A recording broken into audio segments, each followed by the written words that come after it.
I spent $12,000 flying my family in for my med school graduation. They ditched me for a cruise and mocked my career. So I sent them a copy of my degree and photos of their empty seats. Hours later, my mom was begging for forgiveness. But it was too late. Hey everyone. Before we kick off today's video, I've got a favor to ask. We've noticed our channel isn't getting as much love lately, and subscribing is one of the easiest ways you can help us out. It's quick, free, and it means we can keep bringing you awesome content. Your support really means a lot, so let's work together to keep this channel growing. Thanks a bunch. Now, let's dive into the video. Hey there, I'm Adam, a 28-year-old who just finished med school last month, and I even graduated at the top of my class. You'd think I would have felt amazing standing there in my cap and gown with my diploma, but nope. When I glanced over at the VIP section where my family was supposed to be, all I saw were 12 empty, fancy chairs. Not a single one of them came, not my mom, stepdad, little sister, or even Aunt Kathy, who promised she'd be there unless something major came up. Turns out, a cruise to the Bahamas counts as major. Let me give you a little background. I wasn't raised in a family that threw parties over good grades. Getting straight A's made them think you were either trying to show off or making others feel bad. My mom would say things like, "Nobody likes a show-off, Adam," when I came home with a perfect report card. Or she'd ask, "So you think you're better than us now?" when I talked about becoming a doctor. My stepdad, Gary, was the kind of guy who thought being able to change your own oil was more important than book smarts. To him, being a doctor was just book stuff, and he thought book stuff was for people who couldn't handle real-life challenges. But I was stubborn and worked my butt off. I studied like crazy and got into med school on a scholarship. I didn't expect a parade or anything, but I thought maybe they'd be proud. Instead, my mom asked why I didn't just become a nurse, like it was the easier choice. Throughout the years, I kept inviting them to important events like the white coat ceremony and residency match day. But it was always the same excuses: flights too expensive, too busy, or Gary didn't like big cities. Over time, I stopped pushing. I'd just send group texts to the family chat, usually getting silence or the occasional thumbs up from my little sister, who was the only one who didn't seem completely indifferent. Graduation was supposed to be different, though. It was the big moment after 8 years of hard work, working nights, studying holidays, missing out on life events. I even slept in my car more times than I care to admit because I couldn't afford rent. I was determined to make graduation special, so I spent $12,000 of my own money to fly my family in, put them in a nice hotel, and even got some fancy centerpieces in my mom's favorite colors. The day before the ceremony, I tried to confirm their flights, no answer. I texted, nothing. Then, while I was going over my speech for the 100th time, my phone buzzed. My mom's text said, "We're not coming. Watching you pretend to be a doctor sounds painful. We booked a cruise instead. Enjoy your fake moment." And Aunt Kathy sent a message saying they'd rather be somewhere worth celebrating. I didn't cry or freak out. I just sat there, staring at their messages, feeling a part of me break. The next day, I stood up, gave my speech, and smiled, but I kept looking at those empty seats. Afterward, I mingled with friends and professors, who were way more supportive than my family ever was. Later, back in my hotel suite, I let myself feel the betrayal and hurt. I didn't respond to their texts, and when my mom left a casual voicemail 2 days later asking for pics, I ignored it. That night, I made 2 choices.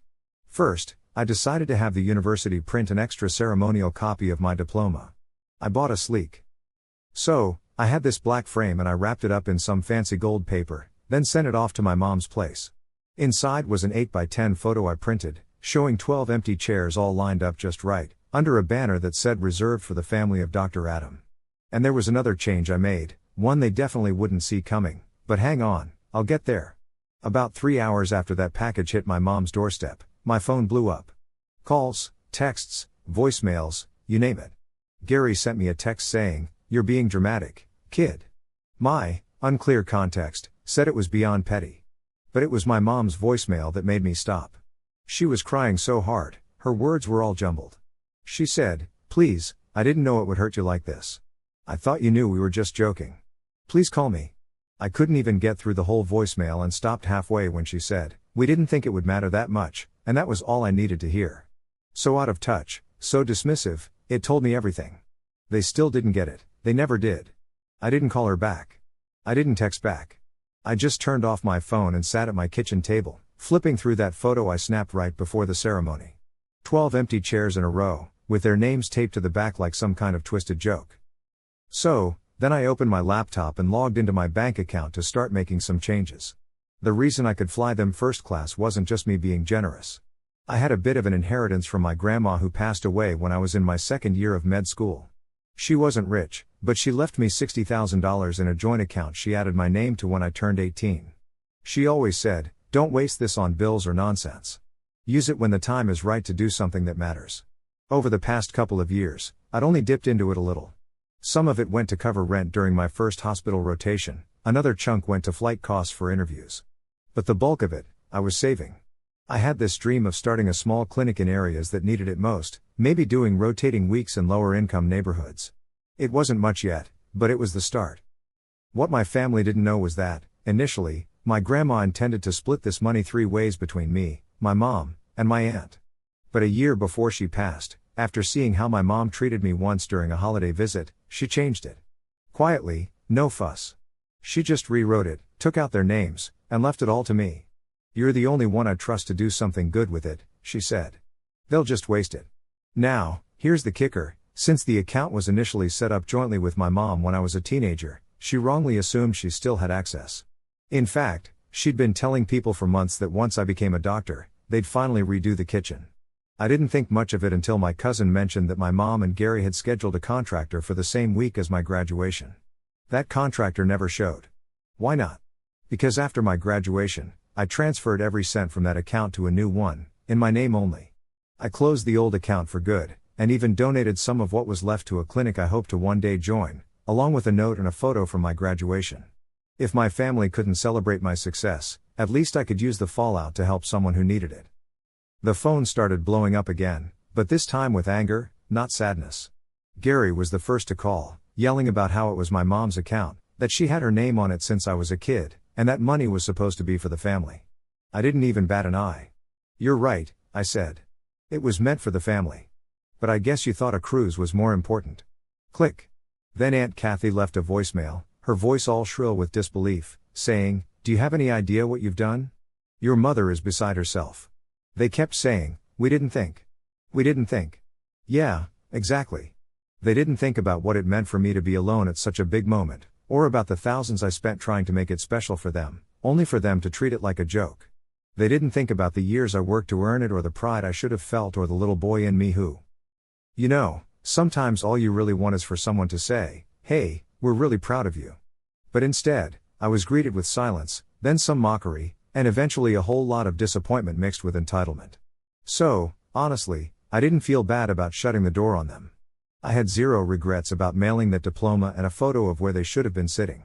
And let me tell you, I definitely don't regret what came next. See, the big move was changing the beneficiary on everything, legal stuff, medical papers, emergency contacts, the whole shebang. I picked someone who actually had my back, my best mate Marcus. Marcus was there with me, pulling all-nighters studying and doing mock interviews on his days off. He even flew out from across the country, got himself a new suit, and showed up at my graduation with this awesome sign that read, "Proud of my brother Dr. Adam R." I took him out for dinner the night after the ceremony and handed him this sealed envelope. He opened it, blinked a bit, and was like, "What's this?" And I just grinned and said, "It's me choosing my real family." He sat there, misty-eyed, holding the envelope, while my mom kept trying to reach me. Her last voicemail was this mix of anger and sadness, accusing me of thinking money made me better than them. Sorry, but family isn't just about blood, it's about who sticks by you when times are tough and cheers the loudest when you finally make it. My family missed that memo, so I decided to move forward. 2 weeks after graduation, on this chill Thursday evening, I was back from a residency orientation. Still in my white coat, stethoscope hanging like a badge I didn't really need anymore, I had just unpacked some takeout. The apartment was nice and cozy, and for once, I was looking forward to a quiet night. Then came a knock at the door, not desperate, but confident, like whoever was knocking assumed they had every right to be there. I opened it halfway, and there she was, my mom. Her hair was a mess from the wind, cheeks red from who knows what, anger or the cold, maybe both. Behind her was Gary, standing awkwardly like he was waiting for security to jump him. My stomach dropped, but I didn't move or say a thing. My mom blinked at me, probably not recognizing the person I'd become. Was it the coat, or the fact I didn't swing the door open wide, hoping for a crumb of approval like before? She cleared her throat and said, "Adam, can we come in?" I tilted my head and asked, "Why?" That threw her off. "Because we need to talk in private," she said. I stood there and said, "We could have talked 2 weeks ago at graduation." Gary chimed in with a snort, "Come on, man, you're still hung up on that? It's not like we didn't congratulate you." I kept it cool and replied, "No, you mocked me and chose a Caribbean buffet over showing up for your son's big day." My mom's eyes flared. "That's not fair," she said, "you didn't give us time to explain." I gave her a raised eyebrow. "You texted me, 'Watching you pretend to be a doctor sounds painful.' What was I supposed to do, wait for a punchline?" Gary stepped forward, heated, "You're being petty. That money wasn't yours to touch." I almost laughed. "Ah, there it is," I said, "this isn't about being there, it's about the inheritance." My mom's lips tightened. "We thought maybe we could use it for the remodel. Grandma would have wanted the family to enjoy it together." I shot back, "You mean like when she got sick and you all disappeared on her, left her to move in with a friend because you couldn't be bothered with her meds?" She flinched. "Didn't see that coming. But I wasn't done. Grandma changed her will because she saw what I didn't, a family that only shows up to grab, not to support or care." Gary stepped in again, low and ticked off, "You think you're so righteous, huh? Just 'cause you got a degree?" I squared up. "No, I just see you for who you are now, and I'm done pretending you're anything more." My mom's face was cracked with emotion. "Adam, please, you're still our son," I laughed a little, crossing my arms. "Funny, 2 weeks ago, I was pretending to be a doctor, but now that there's no money, suddenly I'm worth the trip?" She opened her mouth, but no words came out, just a flicker of guilt or maybe shame. I stepped back for a second, not long enough to change anything, and closed the door halfway. "You flew across the country for this," I said softly, "but couldn't make it across a stage for me. That tells me everything I need to know." She moved forward like she might push the door open but stopped herself. Her voice was small, "Can't we just start over?" I paused, and then replied, "We already did. I just started without you, and I shut the door." I didn't cry, I didn't smile, just stood there listening to the silence until her footsteps faded away down the hall. Of course, that wasn't the end of the story. Word traveled through the family like wildfire. My aunt told her sisters, who told their husbands, who told my cousins. Some people said I was a genius, while others thought I was cruel. My cousin Drew texted me saying, "You did what we all wish we had the guts to do." But not everyone was on my side. I got booted from group chats, and there were Facebook posts I wasn't tagged in. My mom's side of the family, especially those who never really liked Grandma, acted as if I'd robbed a sacred family treasure. An uncle I hadn't talked to in 5 years sent me a message saying, "You'll regret this. Blood is blood." But regret wasn't a feeling I had. I went to work, wore my white coat with pride, and hung my diploma, the real one, not the copy I mailed to my mom. Beneath it was a photo of me and Marcus, both of us grinning like fools in front of the university banner. The next 3 years were the toughest of my life. I finished my medical residency, enduring long shifts that sometimes lasted 48 hours. I missed birthdays, holidays, and a whole lot of sleep. But I grew through it all. I healed patients, held hands with the dying and scared, cried in elevators, and laughed in break rooms at 3 a.m. I saw things I can't unsee, and I became a doctor, not just in title, but in spirit. I learned to stand my ground, listen before speaking, and speak with intention when I did. While my professional life was taking off, so was something else, a little idea I had after graduation. It was no longer just a thought. With Marcus' help and some generous donors I'd met during residency, I opened a small community clinic on the edge of a neglected neighborhood in the city. It wasn't flashy, just 1 floor with 5 rooms, 2 doctors, a nurse, and a volunteer desk. But it was ours. A place where no one asked about insurance first, where we kept the lights on late because people didn't stop getting sick at 5 p.m. I named it after my grandmother, the Evelyn Rahr Wellness Center. Her photo hung in the lobby, and every day I walked in, I felt grounded. I didn't dwell on my family much anymore. It wasn't avoidance, more like peace, the kind you find when you stop chasing something that was never coming toward you in the first place. But peace has a funny way of being interrupted. It was late October when I got an email titled Family Reunion, 75th birthday for Uncle Rich. It was sent to a long list of relatives, starting off all chipper, "Hey everyone. Hope you're all doing great. We're putting together something special for Uncle Rich's 75th, potluck style, backyard bash. You know how it goes." I almost deleted it right away, but something caught my eye at the bottom. "P.S. Adam, we all really hope you come. It's been too long. Your mom said she misses you.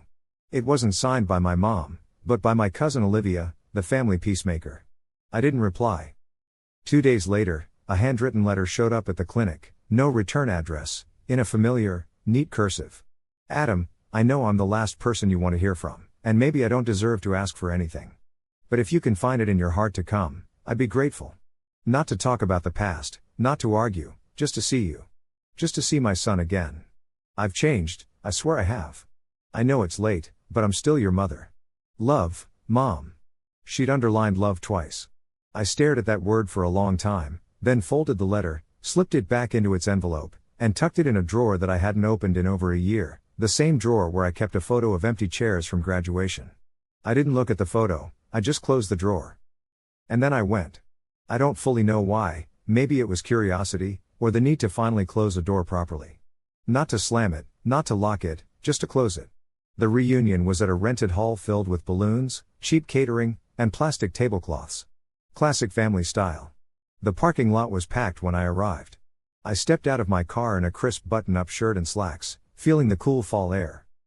The wind cut through the night as I walked inside, greeted by a scene straight out of Chaos, kids running wild, laughter echoing, and a DJ cranking up a playlist of oldies way too loud. Someone had already spilled punch all over the gift table. As soon as I entered, the room paused, and everyone seemed to hold their breath like they were seeing a ghost from the past. I heard a hushed voice ask, "Is that Adam?" I just nodded, making my way to the back, not really in the mood for chit-chat. I was there to see if there was anything worth saving. That's when I spotted her, my mom. She looked older, her edges softer, not as put together as I remembered. Her hair was streaked with silver, and a pale blue cardigan covered a dress that didn't quite fit right. Her eyes locked onto mine like I might disappear any second. "Adam," she whispered. "Hey," I replied. She stepped forward. "You came?" I did. Tears welled up instantly as if she'd been holding them back for 3 years. I didn't know if you'd even open the letter." I stood there, waiting for some kind of apology, some acknowledgement, but it didn't come. Instead, she reached for my hand. "I've missed you so much." I gently pulled back. "You missed the chance to be there when it counted." She winced. I added, trying to keep things calm, "I didn't come here to argue. I just wanted you to see that I'm doing fine. Without your support, without the money you thought I needed." She lowered her gaze. "I deserve that." "Yes, you do," I said simply. I handed her a small envelope with a pamphlet from the Evelyn R. Wellness Center inside and a note saying, "In case you ever want to understand what I've been building and why I stopped waiting for you to be proud of me." She took it with trembling hands. I didn't stick around long, just long enough to say hi to Uncle Rich and to show that I wasn't hiding, that I'd made something out of the silence they left me in. As I headed back to my car, Marcus called out. I hadn't invited him, he just decided to show up, thinking I shouldn't face it all alone. He held up a coffee from our favorite spot and said, "Thought you'd need a get out of here drink." I laughed for the first time that day. "Let's go," I said. "I've got clinic work tomorrow." As we drove off, I glanced in the rearview mirror. My mom stood at the entrance, clutching the pamphlet to her chest, eyes glued to the car as we disappeared down the road. She didn't wave, and neither did I, because not all endings need closure, sometimes they just need peace, and I finally found mine.